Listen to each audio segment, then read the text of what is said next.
आ जाओ यार, कसम से इतनी भूख लग रही है। मैं तो कह रहा हूँ कि फौरन ना चने मंगवाओ, बहुत ज्यादा भूख लग रही है यार, अब बर्दाश्त नहीं हो रहा है। निगाह में आ रहा हूँ। आलिया। हाय हारून। हाय। तुम्हारी शादी वादी तो हो रही है ना, कैंसिल तो नहीं हुई? तुम्हें तो अभी घर पे होना चाहिए था, कोई फंक्शंस वगैरह होते हैं। नौकरी पे क्यों आई हुई हो? क्या करूं यार, एचआर वालों ने कोई लड़की हायर नहीं की है। मुझे तो कल भी ड्यूटी पर आना है। सिर्फ 3 महीने के एब्सेंस में कोई रिसेप्शनिस्ट चाहिए, लेकिन टेम्परेरी जॉब के लिए कोई रेडी ही नहीं है। सबको परमानेंट जॉब चाहिए। तो बिल्कुल ठीक कह रही हो तुम, लेकिन इसका हल निकल आएगा। मैं कह रहा हूँ तुमसे, तुम्हें आज ही लड़की मिलेगी, देखना। इंशाल्लाह। हाँ जी, क्या हाल चाल? बिस्किट खाओगे? खा लो ना। अच्छा चलो, नहीं खाओगे तो एक काम करो जरा, ये मेरा काट दो। अस्सलाम वालेकुम, मेरा नाम नगीन फयाज है। मैंने कल न्यूज़पेपर में पढ़ा था एड। ओह, तो आप आई हैं इंटरव्यू के लिए? जी। एक काम करें, अपनी सीवी मुझे दें, मैं एचआर में जाके इन्फॉर्म करती हूँ। आप बैठें। हाँ जी।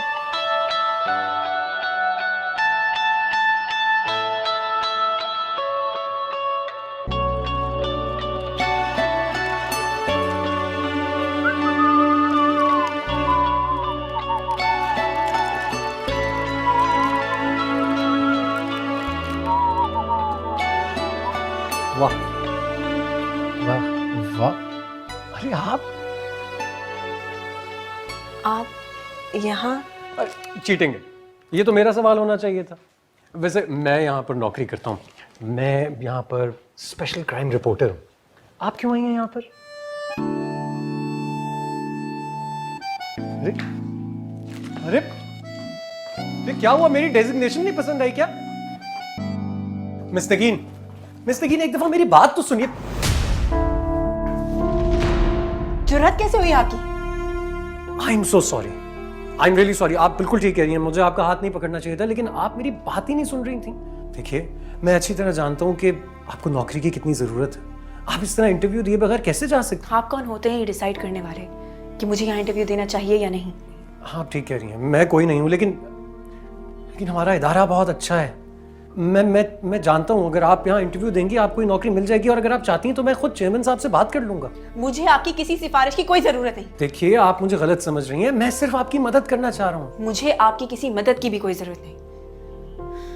गलती मेरी है, मुझे किसी अनजान शख्स के साथ इतना बेतकल्लुफ नहीं होना चाहिए था।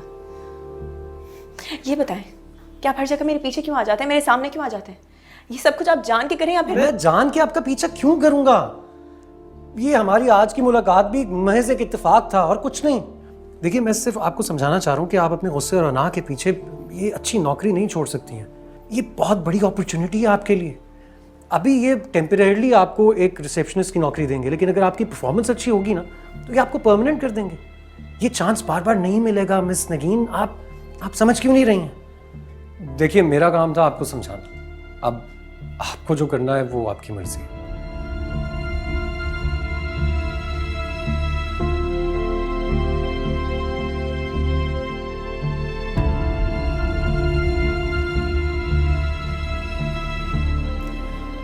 आपका कॉन्फिडेंस मुझे अच्छा लगा, मगर इस फील्ड में आपका कोई एक्सपीरियंस नहीं है। सर, अगर मुझे एक चांस मिलेगा तो इंशाल्लाह मैं सब कुछ बहुत जल्द सीख जाऊंगी। ठीक है, 1-2 रोज में हम आपको बता देंगे। Thank you sir. वेलकम।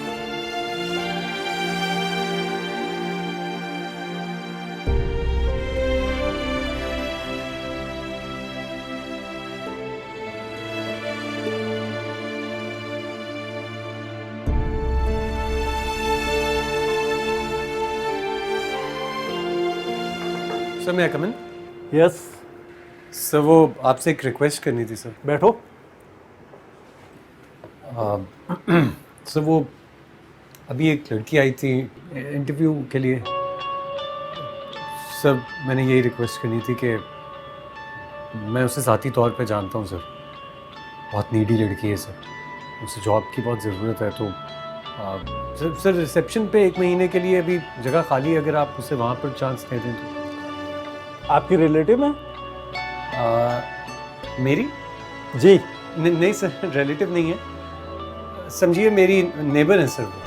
अच्छा, सिर्फ आपकी रिकमेंडेशन पर मैं उसे कैसे रखूं? उसके पास ना कोई एक्सपीरियंस है ना कोई डिग्री। लेकिन टैलेंट है सर, उस लड़की के पास टैलेंट है। और सर टैलेंट की तो कोई डिग्री नहीं होती है। सर आप एक चांस दे दीजिए उसे, सिर्फ एक चांस। मैं आपसे वादा करूं सर, वो डिसअपॉइंट नहीं करेगी।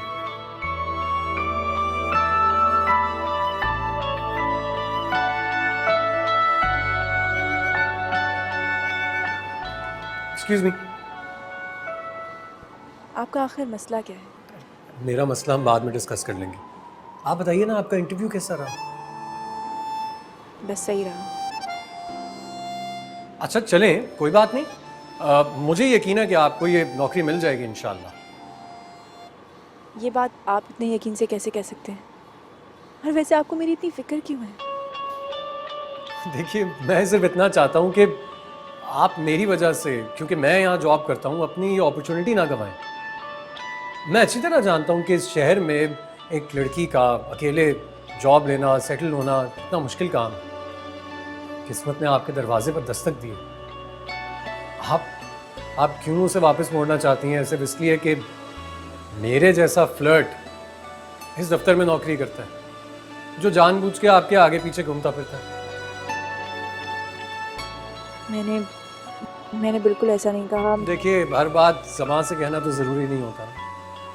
बहुत सी बातें इंसान अपने एटीट्यूड से शो कर देता है। और मेरे में बहुत सी बुराइयां हैं मिस नगीन, लेकिन मैं फ्लर्ट नहीं हूं। मैं किसी गलत नीयत से आपके आगे पीछे नहीं आ रहा हूं। आप तो मेरी फैमिली से मिल चुकी हुई हैं। अगर उसके बावजूद आप मेरी नीयत पर शक कर रही हैं तो ठीक है, मैं आज के बाद आपके सामने कभी भी नहीं आऊंगा। वैसे भी मिस नगीन, इंसान को किसी न किसी पर एतबार करना पड़ता है, वरना वो अकेला रह जाता है। जिस शख्स ने इतने धोखे खाए हैं, वो किसी पे भरोसा कैसे कर सकता है? करना पड़ेगा, करना चाहिए। पांचों उंगलियां बराबर नहीं होती हैं। आप समझ रही हैं ना मैं क्या कह रहा हूं? इस दुनिया में अभी भी अच्छे लोग हैं। मैं नहीं मानती। मुझे ऐसे लगता है कि इस दुनिया में हर एक इंसान अपना असली रूप छुपा के रखता है। इसीलिए शायद किसी पर भरोसा करना बहुत मुश्किल हो जाता है। अल्लाह हाफिज़। अल्लाह हाफिज़।